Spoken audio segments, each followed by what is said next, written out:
Oke. Ya, saya waktu itu diminta untuk melatih di Berau, Kalimantan Timur. Berau itu adalah perusahaan, Brokul itu adalah perusahaan batu bara. Dan saya diminta untuk mempresentasikan kepada sekitar 40-an atau mungkin 80-an, karena diajukan pertama kali 80, tapi yang hadir waktu itu ada sekitar 40-an. Tapi di 40-an itu mereka ada 5 yang menjadi orang yang diminta cek gula darahnya, kolesterol, dan asam urat. Kita lihat apa yang terjadi. Ini adalah 5 orang yang kita dapatkan dari 40 orang itu. Ini Pak, ini masalahnya adalah di obesitas, jantung, dan yang 2 ini saya nggak tahu. Kemungkinan masalah apa ginjal ya. Bapak lihat, Bapak Ibu sekalian, gula darah normal itu 100 gula darah ya. Ini yang pertama kali sebelum latihan, Mas. Semuanya dalam keadaan tidak beraktivitas apapun. Itu dimulai dari 110. 111, sorry. 111. Kemudian pada saat sudah latihan berapa sampai 30 menit, saya berikan tekniknya, turun menjadi 95. Dari 315, turun menjadi 178. 123 menjadi 105. 352 turun menjadi 251. Turun semua. Cuma satu yang tidak. 107 menjadi 110. Naik 3. Tapi lainnya turun. Nah, lalu kolesterol. Lucu ya. Kolesterol dari 109 menjadi 169. Dari 166 menjadi 121. Turun. Dari 212 turun menjadi 180. Hanya dalam waktu 30 menit. Dari 202 menjadi 203, 30, naik. Dari 159 menjadi 198, naik. Kemudian asam urat, Bapak Ibu lihat sini ya. Dari 9,5 menjadi 7. Dari 5,7 naik menjadi 5,9. Dari 5 menjadi 6,7. 5,9 menjadi 4,8, 6,2 menjadi 5,2. Turun 1 poin. Nah, pertanyaannya, obat apa yang bisa merubah dalam waktu 30 menit, Bapak Ibu? Kecuali tubuh kita sendiri. Kecuali tubuh kita sendiri yang punya kemampuan untuk bisa melakukan penyembuhan. Jadi jangan Anda pikir kalau Anda kata seorang latihan pernapasan, parameternya hanya gula yang turun saja. Tidak. Kolesterol turun, asam urat turun, kemudian SGOT, SGPT turun, troponin turun, kreatinin turun. Troponin berarti untuk jantung nih. Kreatinin untuk ginjal. Biasanya akan turun pelan-pelan. Apabila Anda mau melakukannya setiap hari, maka akan terjadi. Dan tidak bisa dilakukan oleh obat apapun. Tidak bisa. Karena secara kodrati manusia adalah organisme atau makhluk yang tubuhnya sebenarnya sempurna. Semua makhluk sempurna. Manusia punya tubuh sempurna dan kemudian tubuh itu sebenarnya punya kemampuan menyembuhkan diri sendiri. Hanya jalur-jalur metabolismenya kita perbaiki. Ya, Bapak Ibu sekalian. Jadi di sini keajaiban pernapasan sedang disampaikan. Maka jangan terlalu kesal dengan olah pernapasan ini. Anda bisa belajar lama kok. 1 bulan dengan uang 100.000 Anda bisa belajar 8 sampai 10 kali. Itu murah sekali. Dibandingkan kalau Anda kata beli obat. Sekali Anda berobat, Anda bisa mengeluarkan duit ratusan ribu. Sekali. 500.000 atau 600.000, bahkan jutaan. Dalam latihan pernapasan ini, kalau Anda kata bicara mengenai soal biaya, dikomparasi, sebenarnya yang bisa menyembuhkan diri Anda adalah Anda sendiri. Tidak usah obat itu, tidak usah ramuan, tidak usah macam-macam. Tubuh Anda bisa kok. Tadi adalah contoh yang ilmiah. Ya, ini adalah waktu acara di Braukul.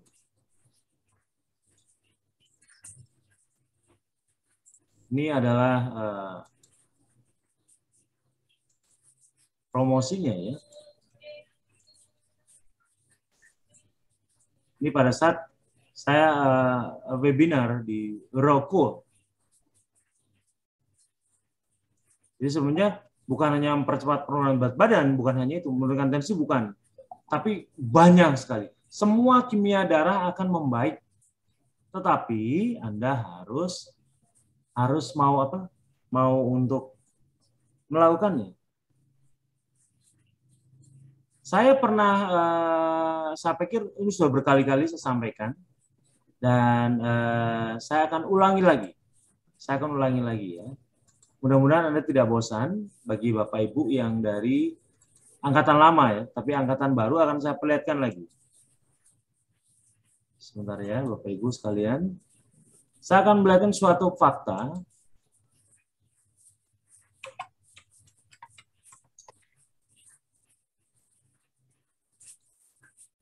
Ini seharusnya diisi oleh Bu Siswanti hari ini.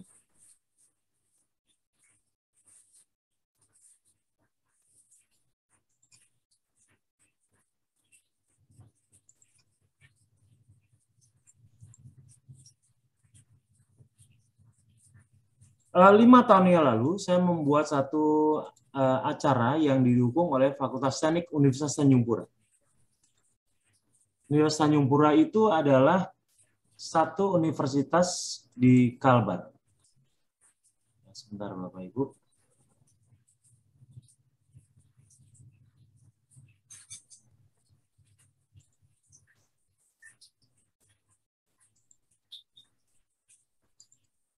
Ya. Ini adalah pengamatan, saya tidak berani mengatakan sebuah penelitian karena saya bukan ilmuwan, tapi saya mengamati dari semua dosen-dosen yang rata-rata ada ilmuwan. Mereka rata-rata dosen dengan gelar S2 atau S3. Dan mereka bukan orang yang mudah saya bohongi untuk mengenai perubahan kimia darah. Ya, Bapak Ibu. Ini terutama untuk angkatan yang baru masuk ya, baru masuk hari ini. Ini adalah sebuah laporan mengenai bagaimana perubahan gula darah, asam urat, dan kolesterol yang terjadi dalam 30 menit setelah latihan pernapasan.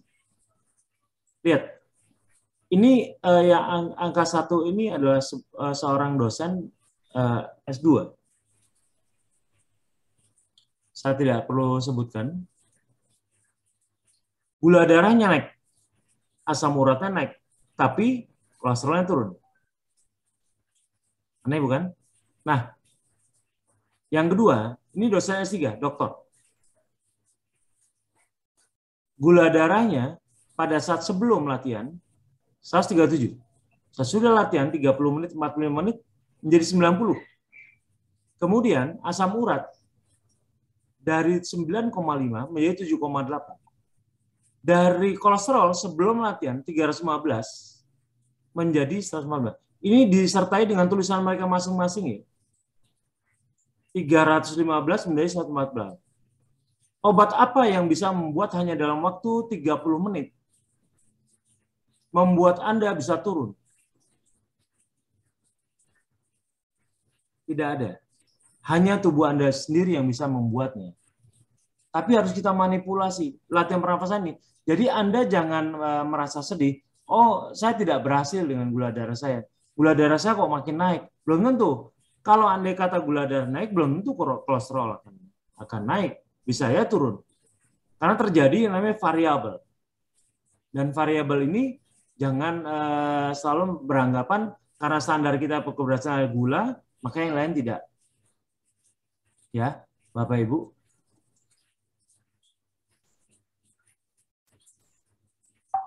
Jadi mudah-mudahan Bapak Ibu jadi paham mengenai bagaimana tubuh kita bekerja dan merespon dari olah pernafasan yang kelihatannya biasa-biasa saja.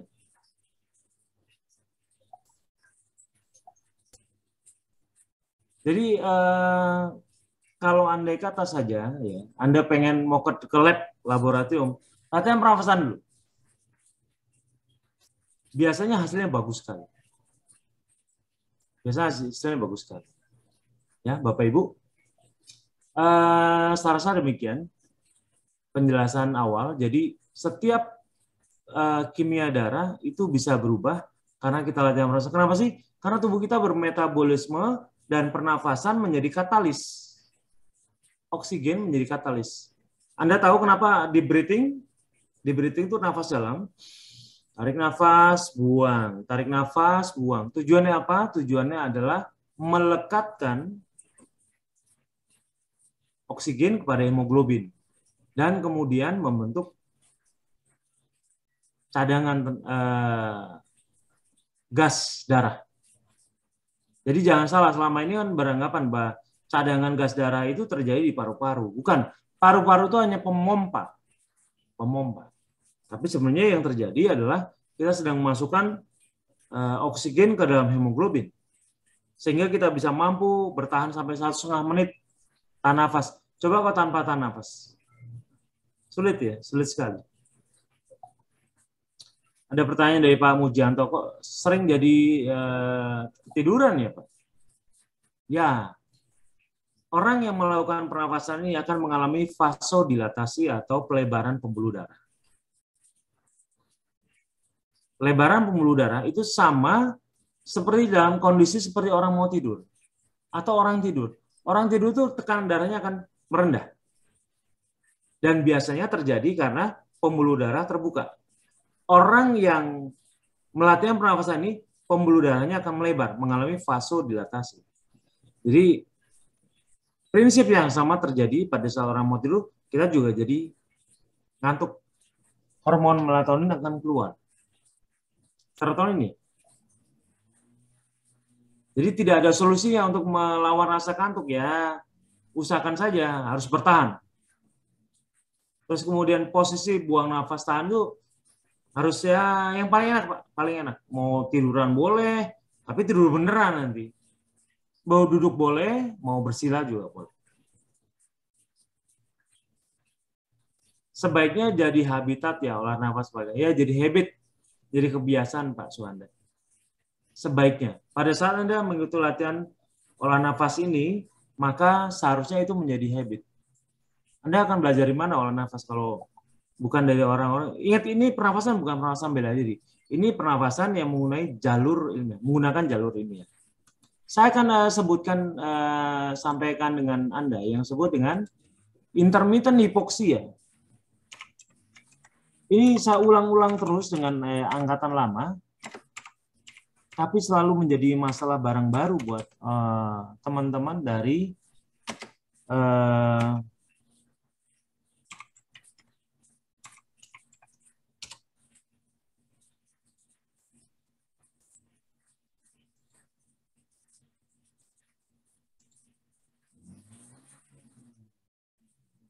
lihat bagaimana orang Amerika berlatih latihan pernapasan.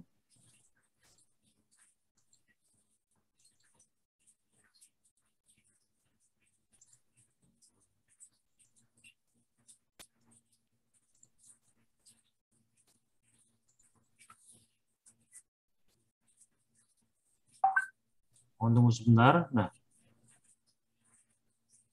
mereka punya latihan seperti ini. Cuman bedanya dia menggunakan gas dan alat untuk infus, bukan infus, untuk pemberian pada masker untuk bernafas ya. Dan ini gasnya bukan oksigen, tapi adalah oksigen yang bercampur dengan karbon dioksida yang perlahan diturunkan komposisinya. Karena menurut teori, apabila darah kita kadar gasnya turun 5%, maka akan terjadi namanya vasodilatasi 50%. Apabila gas darah diturunkan menjadi 7%, maka vasodilatasinya menjadi 100%. Dan ini apabila Bapak Ibu baca tulisannya, saya akan kecilkan dulu sedikit ya.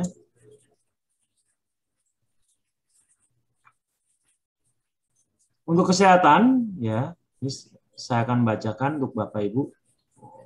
Banyak ya. Ini berdasarkan literasi mereka. Dan mereka bayar mahal sekali. Kesehatan umum juga dapat meningkat pada non-atlet yang menghabiskan waktu di ketinggian sedang. Anda sedang latihan namanya mirip dengan altitude exercise.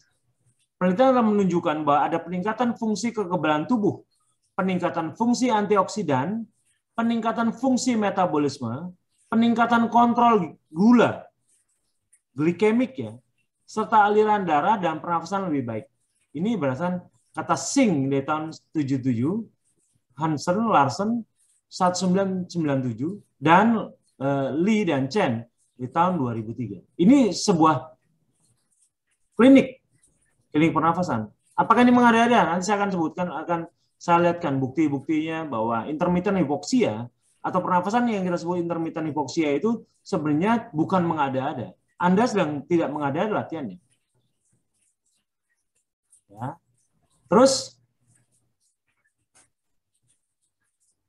berapa kondisi ditemukan membaik di lingkungan dataran tinggi, termasuk asma, diabetes, depresi, kecemasan, gastrointestinal, dan obesitas. Berapa dekade penelitian di bekas Uni Soviet menunjukkan bahwa intermittent hypoxic training yang diberikan melalui masker dapat mencapai manfaat yang sama seperti paparan berkelanjutan pada ketinggian tinggi. Saya akan berikan kepada Anda semuanya tentang intermittent hypoxia versi jurnal. Versi jurnal ya. Mohon menunggu.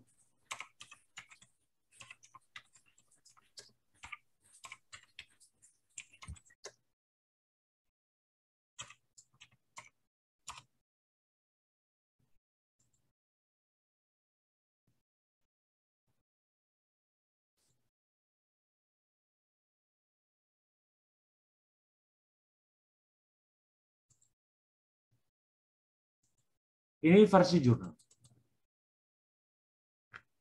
Aslinya dalam bahasa Inggris. Therapeutic potential of intermittent hypoxia, a method of dose. Jadi dia membicarakan dosis yang perlu dilakukan. Ini saya ambil dari NCBI, US National Library of Science, National Institute of Health. Aslinya kemudian saya terjemahkan dalam bahasa Indonesia, kira-kira begini. Perpustakaan Nasional Amerika Serikat, Institut Kesehatan Nasional. Jadi ini adalah suatu jurnal yang bergengsi. Jurnal yang bergengsi. Di mana semua para ilmuwan akan menjadikan ini sebagai rujukan. Jadi bukan omongan orang yang lagi cari sensasi dan menawar-nawarkan pernafasan, bukan. Potensi terapeutik hipoksia intermittent. Masalah dosis. Hipoksia intermittent telah menjadi subjek penelitian yang besar ya dalam beberapa tahun terakhir.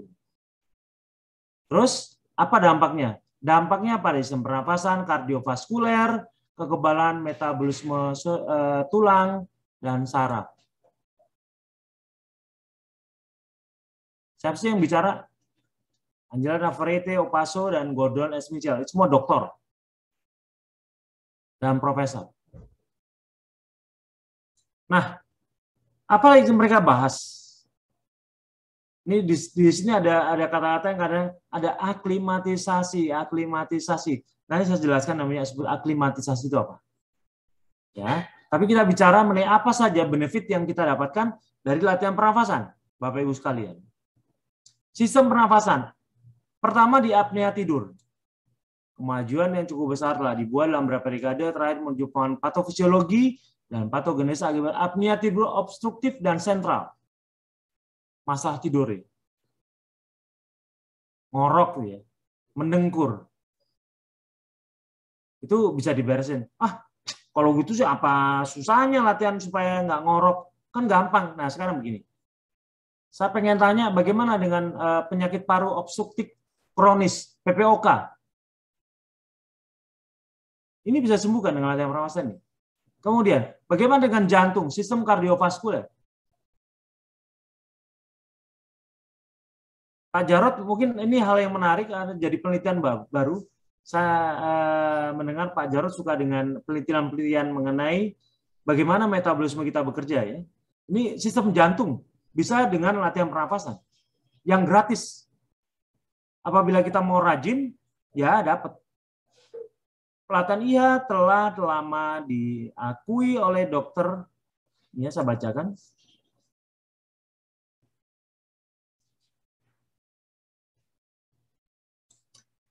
Pelatihan intermittent hypoxia telah lama dilakukan oleh Dr. Iman Rusia sebagai pendekatan terapeutik untuk pasien utama untuk menangani dari proses penyakit yang beragam. Jadi salah satunya adalah intermittent hypoxia untuk jantung. Ya, terus kemudian hipertensi arteri, tekanan pembuluh darah pada arteri. Jadi kan kalau andai kata Anda mengenal sistolik, diastolik, maka ada yang gimana berapa per berapa, kita nyebutnya begitu. Sebenarnya kalau andai kata arteri berarti berhubungan dengan yang di sistolik. Diastolik berhubungan dengan venanya. Dari tubuh kembali ke jantung. Nah, ini hipertensi yang karena sistoliknya. Sistoliknya tinggi. Jadi bukan pernya, bukan bawahnya yang tinggi. Ya, Bapak Ibu. Kemudian bagaimana dengan kelanjutannya untuk infark miokard? Jantung masih. Ini adalah infark miokard adalah yang berhubungan dengan masalah kardiovaskuler. Jantung. Ya. Kemudian dengan imun. Bagaimana kita meningkatkan imun dan inflamasi? Menangkal inflamasi dan meningkatkan imun. Ini juga disebutkan. Ya. Respon metabolisme terhadap oksigen yang masuk dalam tubuh kita. Apa yang dapat? Ini Anda bisa lihat, saya akan berikan linknya. Bahwa tulang Anda, bone. Ini Bapak Ibu bisa melihat, hipoksia intermittent memiliki efek positif pada remodeling jaringan tulang. Jadi tulang kita diperbaiki. Jadi tulang itu sebenarnya adalah kayak spons keras yang terdiri dari karbonat. Kalau Anda kata pH seseorang dinaikkan, makanya saya selalu minta Bapak Ibu untuk ayo naikkan pH dengan natrium bikarbonat. Nah, sini dijelaskan. Sebenarnya dengan memberikan oksigen ke dalam darah, maka pH kita akan naik. Karena pH naik, penyerapan pengurasan karbonat dan kalsium dari tulang kita akan berhenti. Dan terjadilah remodeling. Sistem syaraf. Jadi kalau mau berlatih, maka Anda mendapatkan keuntungan yang ganda banyak. Sistem saraf salah satunya. Iskemia otak dan stroke. Pertanyaannya, Bapak Ibu bisa baca nanti ya di depresi. Cuma ini masalah depresi. Saya akan ambilkan linknya, saya berikan Bapak Ibu. Obat apa yang bisa menggantikan dengan pernafasan? Kalau Bapak Ibu bisa melihat, kok kayaknya nggak ada obat yang bisa memperbaiki sebanyak itu. Mau keluarkan berapa juta untuk satu obat yang bisa menyembuhkan sebanyak itu? Atau memperbaiki metabolisme kita seperti itu? Ya, ini bisa menjadi wacana bagi kita. Ternyata pernafasan itu penting. Pernafasan penting dengan catatan kita bisa manipulasi dan dapatkan keuntungannya. Saya sudah tuliskan linknya, Bapak Ibu bisa klik linknya. Bu Taskiro, cari FB saya Eko Yuda Tamtom. Cuman saya yang udah setahun ini saya nggak nulis, saya masuk ke YouTube karena di YouTube kebetulan saya bisa jelaskan secara lisan. Kalau FB nulis ya, harus menulis. Kalau di FB Eko Yuda Tamtom.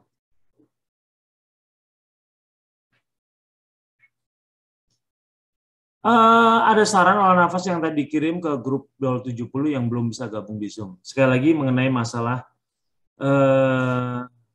Zoom, ya. Kita udah melaksanakan ini mungkin 7 bulan, 8 bulan. Dan setiap angkatan baru itu selalu biasanya masuk di bulan baru. Di bulan baru selalu masuk. Dan kadang-kadang mereka perlu beradaptasi dengan cara-cara kami untuk melaksanakan. Jadi kita nggak bisa menyenangkan hati semua orang untuk mengikuti mereka bahwa seharusnya kan begini, seharusnya begitu, nggak bisa. Karena kenapa? Kesulitan. Untuk mengatur ratusan orang dengan keinginan berbeda-beda supaya mereka menjadi prioritas untuk masuk, kadang-kadang harus diberikan kesepakatan dulu. Kesepakatannya adalah sampaikan nomor induknya dan nama. Sudah, itu saja. Tapi rata tidak, ini masih ada sekitar 40 orang yang tidak bisa masuk. Karena kenapa tidak ada nomor induknya? Dan kadang-kadang hanya nama V2031, nama siapa? Kan nggak tahuan. Atau misalnya Oppo Reno 5. Kan nggak ketahuan siapa itu. Mau kita masukkan juga, kan bingung, Pak. Nah, kita banyak sekali menghadapi seperti itu. Barusan keluar dari admin ya. Barusan keluar dari admin. Dari host. Ini siapa, Pak? Nggak ngerti saya. Jadi biasanya kita akan menyamakan persepsi dulu, yaitu pada saat masuk Zoom, tulislah nomor induk dan nama, sehingga selanjutnya akan mudah untuk segera dibantu masuk. Hanya itu aja kok. Hanya itu saja. Kita tidak ingin macam-macam, karena ilmu ini tidak untuk dijual. Tidak untuk dijual, ini untuk Zoom saja. Kalau andai kata latihan di Amerika, mau berapa tahu biayanya? Saya akan perlihatkan.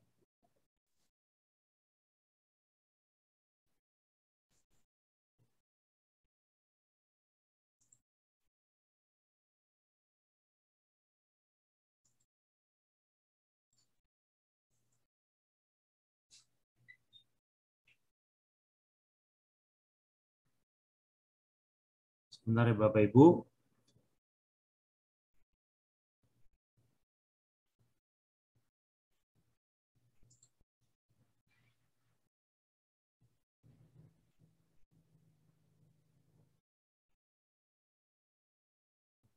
Ini masih